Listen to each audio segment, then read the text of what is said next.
The Galactic Council chambers buzzed with the usual mix of languages, clicking mandibles, and electromagnetic frequencies that served as communication among the 12-member species. Ambassador Kethvar of the Zilani Empire adjusted his crystalline neck frill, a gesture that indicated mild amusement among his people. The topic of discussion was, once again, the newest addition to their alliance, humanity. Their application for military cooperation is laughable, Kethvar announced, his voice carrying the metallic undertone typical of his species. Have you seen their coordination reports? They bump into each other during basic formations. Their soldiers trip over their own equipment. Yesterday, one of their elite Marines fell down a flight of stairs while carrying a simple data pad. A chorus of agreement rippled through the chamber. The Vraxian representative, a towering insectoid creature named Zakth, clicked his approval. My reconnaissance teams have observed their training exercises. Chaotic, inefficient. They lack the natural grace our species possess. The holographic display at the center of the chamber showed footage from various human military bases. Soldiers stumbling during obstacle courses, Marines dropping equipment, and what appear to be countless instances of general clumsiness. The assembled aliens watched with what could only be described as condescending amusement. "Look at this," said Velterra, the Aquarian delegate, her gill slits fluttering with laughter. Their so-called special forces cannot even maintain proper formation while walking. How do they expect to contribute to our joint military operations? The footage continued, showing human soldiers in various embarrassing moments. A paratroopers shoot tangling during deployment. Infantry troops colliding during a simple marching drill. Even their pilots seem to struggle with basic coordination, occasionally bumping into hangar equipment. What the aliens didn't realize was that they were watching carefully curated footage, provided by human intelligence services who understood exactly how other species viewed them. The real human military operations remained classified, hidden behind layers of misdirection and deliberate incompetence displays. General Harrison, the human representative, sat quietly in his designated chair, occasionally wincing at the footage as if genuinely embarrassed. His acting was flawless. "Well, we're still learning," he said with apparent humility. "Perhaps we could start with non-combat support roles." "Nukumba." Kethvar's frill shimmered with barely contained laughter. "What could humans possibly contribute? Your species can barely walk in straight lines, let alone handle complex military equipment." The Therion delegate, a bear-like creature named Groth, rumbled his agreement. "My people have natural hunting instincts honed over millions of years. The Vraxians have compound vision that can track multiple targets simultaneously. The Zilani possess telepathic coordination abilities. What advantage could a clumsy species like humanity offer?" General Harrison appeared to consider this carefully. "Well, we do have some specialized units. Perhaps they could serve in auxiliary capacities." "Specialized in what? Tripping over obstacles?" The chamber erupted in what passed for laughter among the various species. Unknown to the mocking aliens, 3 ships had just entered the outer system. They bore no identifying marks and moved with a silence that defied conventional detection methods. These vessels carried the most elite human military units in existence, teams whose very existence was classified beyond top-secret levels. Aboard the lead ship, Colonel Maria Santos reviewed intelligence reports on the alien species currently ridiculing her people. Each file contained detailed information about physiology, reaction times, sensory capabilities, and, most importantly, weaknesses. Her team had been studying these species for months, preparing for this moment. "Thermal vision shows they're still in session," reported Sergeant Kim, monitoring the council chambers from orbit. "All primary targets confirmed present." "Remember," Colonel Santos addressed her team, "this is a demonstration, not an elimination. We need them to understand what human clumsiness really means when properly channeled." The second ship contained the legendary Ghost Squad, soldiers who had perfected the art of precision under pressure. Their leader, Captain Rodriguez, was reviewing building schematics of the council station. Every vent, every access point, every security measure had been mapped and countermeasures prepared.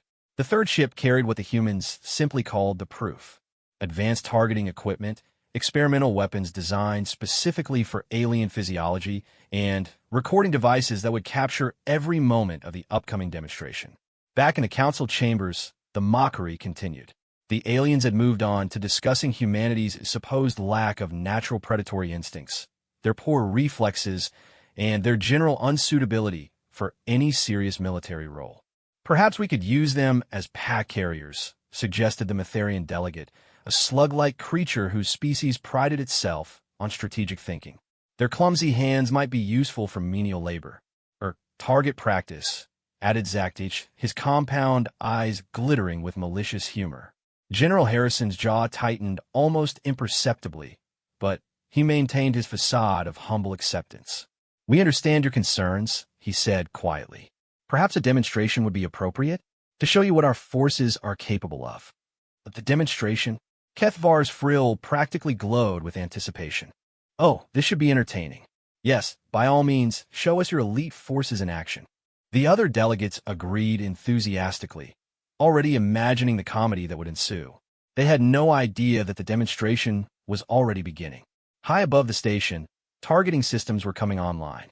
Sensors that could track individual heartbeats from orbit were painting targets throughout the council chambers. Every delegate's position, movement patterns, and even stress levels were being monitored and recorded. "Targets acquired," whispered Sniper Team Alpha from their concealed position on a nearby asteroid. "Range, 47 kilometers. Wind conditions, minimal. Gravity differential, calculated." "Confirmed," replied Colonel Santos. "Begin Phase 1. The demonstration humanity was about to provide would redefine how every species in the galaxy understood the true meaning of precision, patience, and the deadly art of appearing harmless while preparing for perfect execution." In the council chambers, the aliens continued their jokes, completely unaware that they had just become the subjects of the most sophisticated military exercise in galactic history. The humans in mock for clumsiness were about to show them what controlled chaos really looked like. The stage was set, the targets were acquired, and somewhere in the darkness of space, humanity's true nature was about to be revealed. The laughter in the council chambers died to a whisper as an aide approached General Harrison with what appeared to be an urgent message. Harrison read it, his expression shifting to one of controlled concern. "Delegates," Harrison announced, standing with apparent reluctance, "I've just received word that we have a situation developing. It seems perfect for our demonstration." Kethvar leaned forward, his crystalline frill catching the chamber's light. "What kind of situation?" "Pirates," Harrison replied grimly.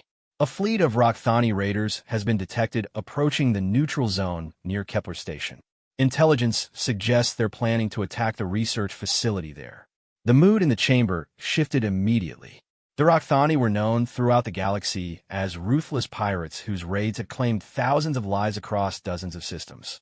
They possessed advanced stealth technology and were notorious for their precision strikes against civilian targets.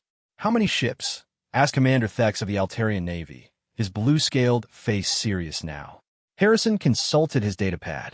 Initial reports suggest 12 vessels, including 2 heavy cruisers. The station has minimal defenses and over 3,000 researchers from various species. Groth, the Therion delegate, growled low in his throat. "My people's honor demands action. The Therion Third Fleet can reach the system in 18 hours. The Vraxian swarm can be there in 16, Zaktich added, his compound eyes already calculating attack vectors. 14 hours for the Zalani Imperial Squadron, Kethvar announced proudly. Harrison nodded appreciatively. Excellent response times. However, the raiders will reach the station in approximately 6 hours, long before any of our fleets can arrive. A heavy silence fell over the chamber. The mathematics were brutal but clear. 3,000 innocent lives would be lost unless someone could reach them in time. Wait, said Velterra slowly. Didn't you mention human forces were already in the area? Harrison appeared to check his communications again. Well, yes. We do have some specialized units conducting training exercises about 2 hours from Kepler Station. But, as you pointed out, our forces aren't exactly. He gestured helplessly. Competent. Kethvar supplied helpfully. I was going to say conventionally trained, Harrison replied, with what seemed like wounded dignity. But perhaps this could serve as that demonstration you requested. The delegates exchanged glances. The situation had become uncomfortably real. 3,000 lives hung in the balance, and The only forces close enough to help were the same humans they had been mocking for the past hour. What exactly do these specialized units consist of? Asked Commander Thex carefully. Harrison's fingers moved across his datapad. Let me see. We have a small reconnaissance team, a training squad they call snipers, and some support personnel. Maybe 30 individuals total. 30 humans. Zach TH's mandibles clicked in disbelief. Against 12 pirate ships? Well, Harrison said defensively, they're very enthusiastic. In the darkness between stars, the 3 human ships had already begun their approach to Kepler Station. Their stealth systems were so advanced that they appeared as nothing more than cosmic debris on even the most sophisticated scanners. Rakthani fleet composition confirmed, reported Lieutenant Shun from the lead ship's tactical station. 2 destroyer-class vessels, 6 heavy fighters, and 4 boarding craft. They're running standard pirate formations. Colonel Santos studied the tactical display with the calm focus of someone who had done this countless times before. Interesting. They're maintaining communication silence, but using predictable approach vectors. Either they're overconfident or they don't expect any resistance. Probably both, added Captain Rodriguez from the second ship. Intelligence reports indicate the Rakthani have been successful in their last 15 raids. They likely consider this routine. The Rakthani fleet was indeed confident. Their leader, Captain Vextar, had built his reputation on quick strikes against poorly defended targets. Research stations were particularly attractive because they typically contained valuable data cores and high-ranking scientists who could be sold for substantial ransoms. Maintained stealth approach. Vextar commanded from his flagship's bridge. Sensors showed no military vessels in the system. This will be another easy harvest. His crew prepared their weapons with practiced efficiency. Rakthani pirates were skilled fighters who combined advanced technology with brutal tactics. They had never been defeated by anything less than overwhelming force from major fleet actions. Back in the council chambers, the delegates watched with growing anxiety as real-time sensor data showed the approaching pirate fleet. The Rakthani ships moved with deadly precision, their formation designed to maximize firepower while minimizing exposure to defensive systems. Your humans do realize they're outnumbered 400-1, right? Velterra asked nervously. Harrison was speaking quietly into his communications device. After a moment, he looked up with what appeared to be forced optimism. They say they're assessing the situation. Assessing? Kethvar's frill flickered with anxiety. There's nothing to assess. It's a massacre waiting to happen. Perhaps we should recall them, suggested Groth. Better to lose the station than waste lives on a hopeless gesture. Harrison held up a hand. They're requesting permission to demonstrate standard human tactical doctrine. I think they want to try something. Standard tactical doctrine? Commander Thex leaned forward. What does that mean? I'm not entirely sure, Harrison admitted.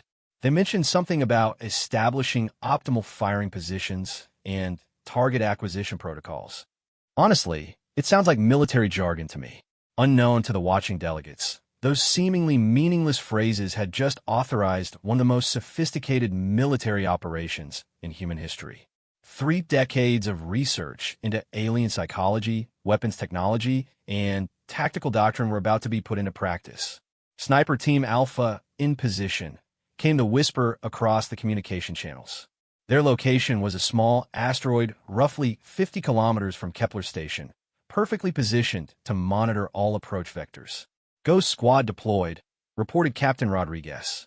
His team had already infiltrated the research station itself, taking up defensive positions that would allow them to protect civilians while maintaining fields of fire against any boarding parties. Overwatch confirms target acquisition, added the orbital team. Their ship, still invisible to all scanners, had positioned itself to provide supporting fire and real-time intelligence. In the council chambers, the tension was becoming unbearable. The pirate fleet was now less than an hour from the station, and the only thing standing between them and 3,000 innocent lives was a small group of humans whom everyone had been mocking just hours before.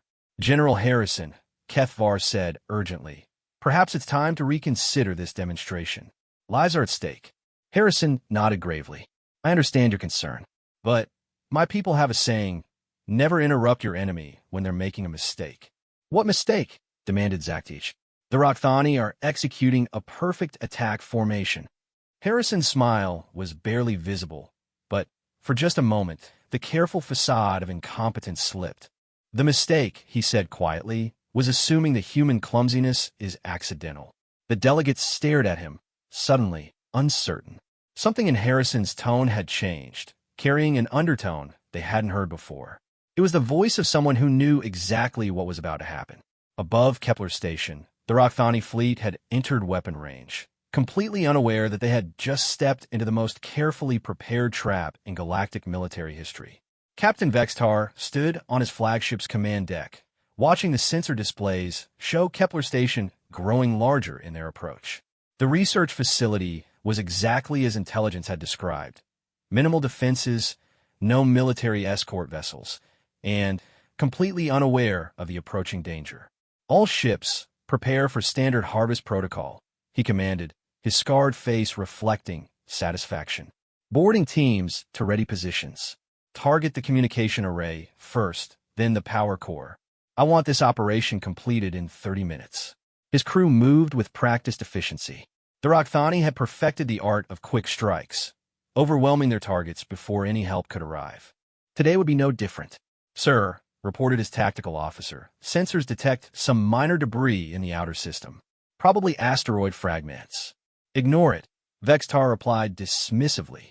Focus on the station's defensive systems.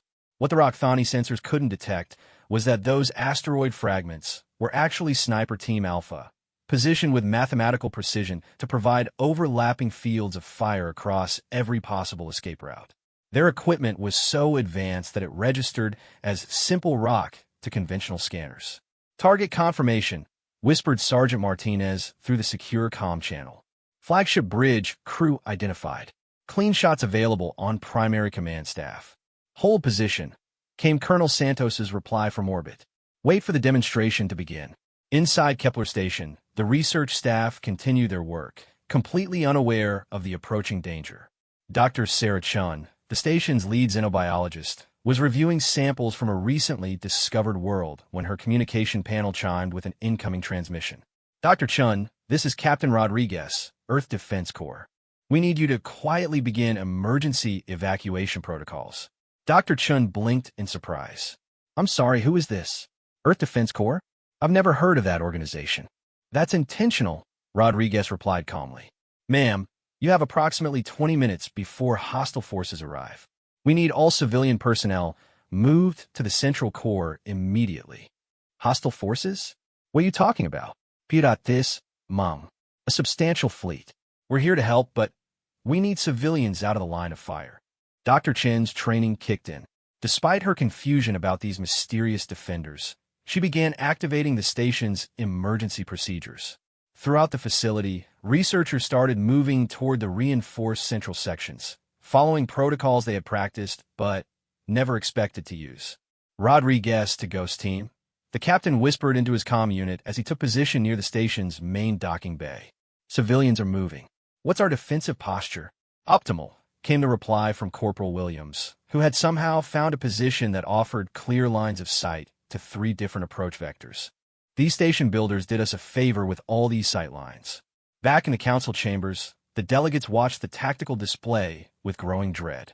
The Rakthani fleet was now clearly visible on long-range sensors, their approach formation designed to maximize the terror of their victims. General Harrison, Keth Var, said urgently, "Your people need to withdraw immediately. This is beyond hopeless." Harrison was listening to something through his earpiece. After a moment, he looked up with what seemed like genuine puzzlement. They're asking for clarification on rules of engagement. Rules of engagement? Commander Thex leaned forward. What do you mean? Well, they want to know if they're cleared to demonstrate full tactical capability or if they should maintain demonstration protocols. The delegates exchanged confused glances. What's the difference? Asked Valterra. Harrison appeared to consider this carefully. I believe full tactical capability means they would end the threat permanently, while demonstration protocols means they would show off a little first. Show off. Zach TH's mandibles clicked nervously. General Harrison, this is not a training exercise. Those are real pirates with real weapons. Oh, I know, Harrison replied. But my people take their demonstrations very seriously. Aboard the Rakthani flagship, Vextar was growing impatient. Why haven't we received their surrender transmission yet? Usually these research stations panic by now. Sir, we're detecting some unusual energy signatures from the station, reported the sensor operator. It's possible they're powering up some kind of defensive systems. Impossible, Vextar snarled. Intelligence showed minimal defenses. Probably just emergency power routing. Continue the approach. What the Rockthani didn't realize was that the unusual energy signatures were Ghost Squad's equipment coming online. Advanced targeting systems, personal shield generators, and weapons designed specifically for close-quarters combat and artificial gravity were all powering up simultaneously. 5 minutes to contact, reported Lieutenant Chun from the orbital position. Rockthani fleet maintaining standard approach formation. No deviation from predicted patterns. Confirmed, Colonel Santos replied. They're following the tactical manual exactly. Either they're very disciplined or very predictable. Both, added Captain Rodriguez. Intelligence files show they've used this same approach in their last dozen raids. They're efficient but inflexible. The beauty of the human plan was its simplicity. Instead of trying to match the Rockthani ship to ship, they had turned the entire engagement zone into a carefully controlled environment where every variable was known and accounted for. Sniper Team Alpha had positions that allowed them to target specific systems on enemy ships with surgical precision. Ghost Squad controlled the station's interior, turning what the pirates expected to be easy prey into a deadly maze of defensive positions. The orbital team provided overwatch and coordination, ensuring that every human unit could respond to changing conditions in real time. 2 minutes to contact came the update. Rockthani ships beginning boarding approach. In the council chambers, the delegates watched in horrified fascination as the pirate fleet closed in on the station. The tactical display showed the enemy formation with perfect clarity, overwhelming force concentrated on a single target with no apparent escape route. General, Groth said heavily, I must commend your people's courage, but this is suicide. Perhaps it's time to consider surrender terms. Harrison tilted his head as if listening to something, then smiled slightly. Actually, they just reported that target acquisition is complete. Target acquisition? Kethvar's frill shimmered with confusion. What targets? They're surrounded. I'm not entirely sure, Harrison admitted. But they seem confident about something called overlapping fields of fire and synchronized engagement protocols. Military terminology always confuses me. The delegates were too focused on the tactical display to notice that Harrison's confusion about military terminology was remarkably specific. A career military officer who didn't understand fields of fire would be like a musician who didn't understand rhythm. Contact in 30 seconds, reported Lieutenant Chun. All units report ready status. Confirmed, Colonel Santos replied. Gentlemen, ladies, remember, this is a demonstration. We want them to understand what they're dealing with, not just eliminate the threat. Show them what human precision looks like. Copy that, came the coordinated reply from 30 different positions. Demonstration protocols active. Aboard the Rockthani flagship, Captain Vextar was already planning how to spend his profits from this raid when his tactical officer suddenly spoke up. Sir, I'm detecting some kind of energy buildup from multiple positions around the station. What kind of energy buildup? Unknown, sir. The signatures don't match any known defensive systems. Vextar frulvnid. Something was wrong. In all his years of raiding, he had never encountered anything like this. Research stations simply didn't have the resources for advanced defensive systems. All ships maintain formation, but increase alert status, he ordered. Something isn't right here. In the council chambers, General Harrison received another communication through his earpiece. He listened carefully, then looked up with what appeared to be genuine surprise. Interesting, he said thoughtfully. They're reporting that the pirates seem nervous about something. My people want to know if they should identify themselves before engaging. Identify themselves? Commander Thex asked. What would they say? Harrison considered this. I believe the standard protocol is something like, Greetings, we are human military specialists here to demonstrate proper target elimination techniques. Please prepare to be educated. For the first time since the crisis began, the alien delegates found themselves wondering if they had completely misunderstood something fundamental about humanity. The demonstration was about to begin. Rockthani Fleet. This is Colonel Santos of the Earth Defense Corps, came the calm voice across all communication channels. You are approaching a protected research facility. Alter course immediately or face the consequences. Captain Vextar stared at his communications panel in disbelief. Earth Defense Corps? Who are these humans? And how do they get a signal through our jamming? His tactical officer checked the sensors again. Sir, I still don't see any ships. Just that debris field and the research station. Ignore the transmission, Vextar snarled. Humans are weak. Continue the attack. In the council chambers, the delegates watched the exchange with growing tension. General Harrison appeared to be receiving continuous updates through his earpiece. What are they saying now? Asked Kethvar nervously.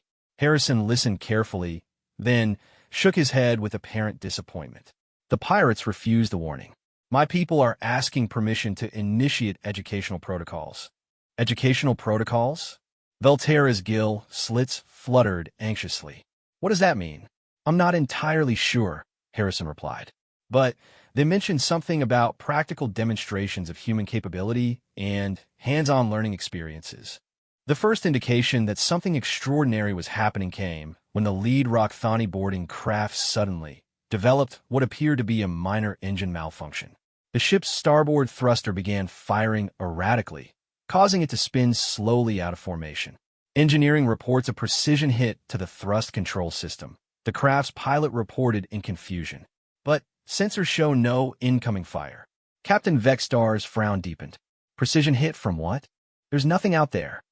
What Vextar couldn't see was Sergeant Martinez lying prone on an asteroid 50 kilometers away, his rifle cooling down from shot that had traveled through vacuum to strike a target smaller than a coin with perfect accuracy. Target Alpha neutralized, Martinez reported quietly. One boarding craft disabled. Confirmed, replied Colonel Santos. Continue demonstration protocols. Show them what happens when they ignore warnings. The second boarding craft experienced its own malfunction moments later. This time, the navigation system simply stopped working, causing the ship to drift harmlessly off course while its crew frantically tried to restore control. Sir, the tactical officer reported with growing alarm. 2 boarding craft are disabled. Whatever's hitting us, our sensors can't detect it. Vextar's scarred face twisted with anger and confusion. That's impossible. There are no ships in range. Inside Kepler Station, Captain Rodriguez and Ghost Squad had taken up positions that turned every corridor into a potential killing field. Dr. Chun and the other researchers had been moved to safety in the central core, completely unaware that 30 human soldiers had transformed their workplace into the most sophisticated defensive position in the sector. Motion sensors detect incoming boarders at Airlock 7, reported Corporal Williams. Looks like they're trying a direct assault. Let them come, Rodriguez replied calmly. We'll give them a warm welcome. The Rockthani boarding party that breached Airlock 7 expected to find terrified scientists. Instead, they walked into a demonstration of human tactical superiority that would be studied in military academies for decades. The first pirate through the door found himself facing what appeared to be an empty corridor. He had taken exactly 3 steps when a voice spoke from nowhere. Welcome to Kepler Station. You are trespassing. Please turn around and leave. The Rockthani warrior spun, trying to locate the source of the voice. He was a veteran of dozens of boarding actions, but something about this felt completely wrong. Show yourself, coward, he snarled. As you wish, came the reply. What happened next would later be described by the surviving pirates as impossible and magic. Human soldiers seemed to materialize from walls, floor panels, and ceiling spaces where no hiding spots should have existed. The Rockthani found themselves surrounded by ghosts who moved with inhuman precision and fired with impossible accuracy. But instead of killing the intruders, the humans simply disarmed them with shots so precise they severed weapon straps and disabled equipment without harming the pirates themselves. You have been neutralized, Captain Rodriguez announced to the stunned boarding party. Please remain still while we complete our demonstration. Back on the Rockthani flagship, Captain Vextar was receiving increasingly frantic reports from his boarding teams. Sir, the humans are inside the station, but they're not following any tactical doctrine I've ever seen. They're hitting our weapons without hitting us. It's like they're playing with us. Playing with you? Vextar Ruwarid. You're elite Rockthani warriors. How can a handful of clumsy humans be playing with you? In the council chambers, the delegates watched the tactical display in stunned silence as the Rockthani assault fell apart with mathematical precision. Each pirate ship that attempted to engage found its weapons systems disabled by shots from impossible angles. Boarding parties were neutralized without casualties. The entire fleet was being systematically dismantled by forces they couldn't even see. General Harrison, Commander Thex, said quietly, "Your people, they're not actually clumsy, are they?" Harrison's facade finally cracked completely. The humble, confused expression disappeared, replaced by the cold smile of a career military officer who had just watched his people perform exactly as trained. "Commander Thex," he said quietly, "humanity didn't join the Galactic Council because we needed protection. We joined because everyone else did." Kethvar's crystalline frill had gone completely dark with shock. "You're saying this was all an act? The clumsiness, the incompetence. Tell me," Harrison continued, "what did you think would happen to a species that evolved by hunting animals faster, stronger, and better armed than themselves? Did you think we would just lose our edge because we reached the stars?" Above the station, Sniper Team Alpha was providing a masterclass in precision shooting. Every shot disabled rather than destroyed, turning what should have been a massacre into an educational experience about the difference between human capability and human restraint. "Flagship engines disabled," reported Sergeant Martinez. "Navigation offline. Weapons systems inoperative. They're dead in space, but very much alive." "Excellent work," Colonel Santos replied. "Phase 2 complete. Begin Phase 3. Captain Vextar stood on his powerless bridge, trying to comprehend what had just happened to his fleet. 12 ships, over 300 experienced raiders, reduced to helpless targets in less than 10 minutes. "How many humans were there?" he asked his tactical officer. "Intelligence reports approximately 30, sir." 30. Vextar repeated the number as if it were a foreign word. 30 humans just neutralized the most successful pirate fleet in the sector. His communications panel suddenly crackled to life with an incoming transmission. "Captain Vextar," came Colonel Santos's voice, "this is your final warning. You have two choices: surrender and be taken into custody, or try to escape and discover what happens when we stop being gentle." Vextar looked around his disabled bridge, then at the tactical display showing his equally helpless fleet. "Colonel Santos, what exactly are you?" "We're teachers," came the reply. "And today's lesson is about the difference between looking dangerous and being dangerous. The Galactic Council just learned that humanity prefers to appear harmless while being the most lethal force in known space." "We surrender," Vextar said quietly. In the council chambers, absolute silence had fallen. The tactical display showed the complete capture of the Rockthani fleet without a single casualty on either side. The demonstration was over, and the aliens finally understood what they had been witnessing. General Harrison, Kethvar, said slowly, "How long has humanity been capable of this?" Harrison checked his watch. "Well, we've been tracking your fleets since about 3 hours after we joined the Council. Full tactical assessments of every member species were completed 6 months ago, and we've had contingency plans for 37 different threat scenarios since last Tuesday." The implications hit the delegates like a physical blow. Humanity hadn't joined the Galactic Council as junior partners. They had joined as apex predators who had spent months studying everyone else while pretending to be harmless. The demonstration was complete, but the real education was just beginning. 3 hours after the Rockthani surrender, the council chambers had transformed from a place of mockery into something resembling a war room. Representatives from 12 species sat in stunned silence as General Harrison presented detailed intelligence reports that revealed the true scope of human military capability. "This is the current disposition of your fleet, Ambassador Kethvar," Harrison said, activating a holographic display that showed the Zalani Imperial Squadron in perfect detail. 17 ships positioned in defensive formation around your home system. Tactical weakness. Your reliance on telepathic coordination creates a single point of failure if the command ship is neutralized. Kethvar's crystalline frill had remained completely dark for the past hour. "You've been studying us." "We've been studying everyone," Harrison replied matter-of-factly. "Commander Thex, the Altarian Navy's strength lies in your mobility, but your ships are vulnerable during hyperspace transitions. Groth, their ion ground forces are formidable in direct combat, but struggle with unconventional tactics. He continued through each species methodically, revealing detailed knowledge of military capabilities, technological limitations, and tactical doctrines that had taken centuries to develop. The message was clear. Humanity had been watching, learning, and preparing while everyone else assumed they were dealing with incompetent newcomers. The question now, Harrison continued, is how we proceed. Today's demonstration was carefully controlled to minimize casualties while maximizing educational value. The Rakthani fleet has been disabled, but not destroyed. Their crews are unharmed, but thoroughly convinced that resistance is futile.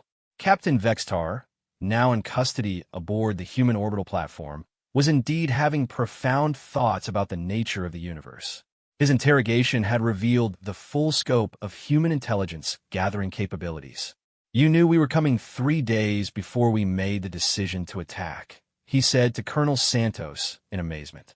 "We know about most illegal activities in this sector before the criminals do," Santos replied. "Your communication networks aren't as secure as you think." "But how?" "Our encryption is military grade." Santos smiled. "Captain, we cracked your encryption 6 months ago. We've been monitoring Rakthani communications as part of our general intelligence operations. When you decided to target Kepler Station, we saw an opportunity to provide the Galactic Council with a practical demonstration. The implications were staggering. Humanity hadn't just been pretending to be incompetent. They had been running the most sophisticated intelligence operation in galactic history while doing so. Back in the council chambers, the delegates were grappling with a complete revision of their understanding of galactic power structures. "General Harrison," Valterra said carefully, "when you say you've had contingency plans since last Tuesday, what exactly do you mean?"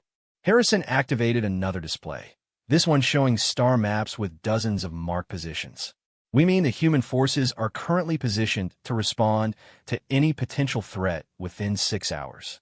Automated monitoring systems track all military movements. Rapid response teams are on standby in every major system." "All military movements?" Zaktich's compound eyes reflected his growing alarm. "Including ours?" "Especially yours," Harrison confirmed. "We couldn't very well protect the Council's interests without knowing where everyone was and what they were doing."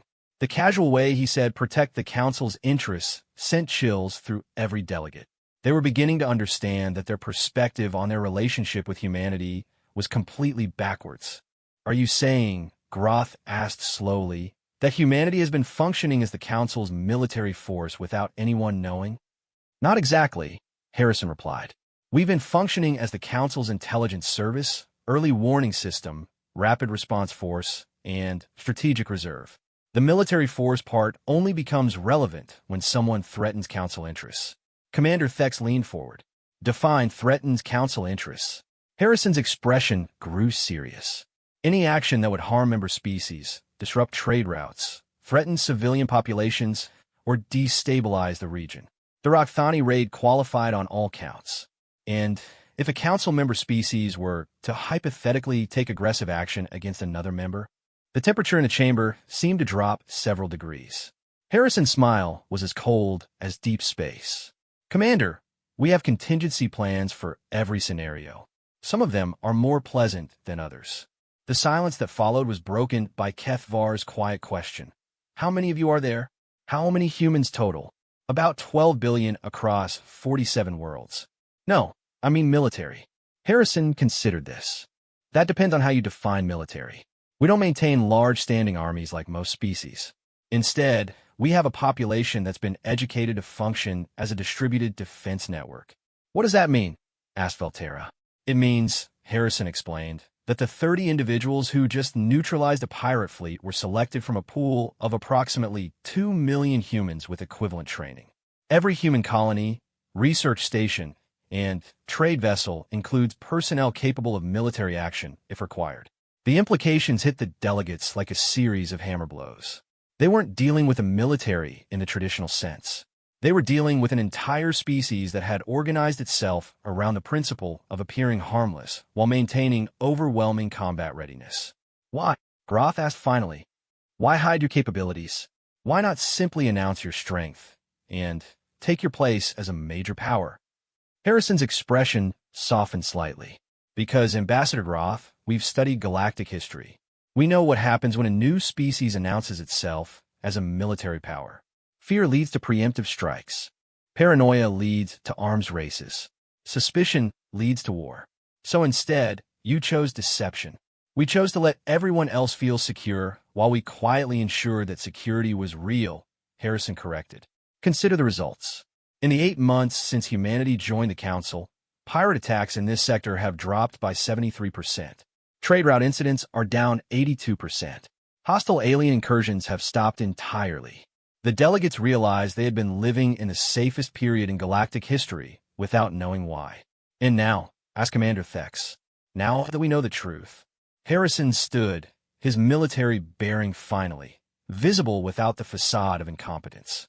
Now you have a choice. You can continue as before, with humanity serving as your invisible guardians, or we can establish a more formal relationship. What kind of formal relationship? The kind where council members focus on what they do best: science, trade, diplomacy, cultural exchange, while humanity handles the aspects of galactic civilization that require a different kind of expertise. Kethvar's frill finally showed a flicker of color. You're talking about a protection arrangement. I'm talking about a partnership, Harrison corrected. One based on honest assessment of capabilities rather than pride and prejudice. The vote, when it came, was unanimous. The Galactic Council formally recognized the Earth Defense Corps as its primary military arm, with authority to protect Council interests throughout known space.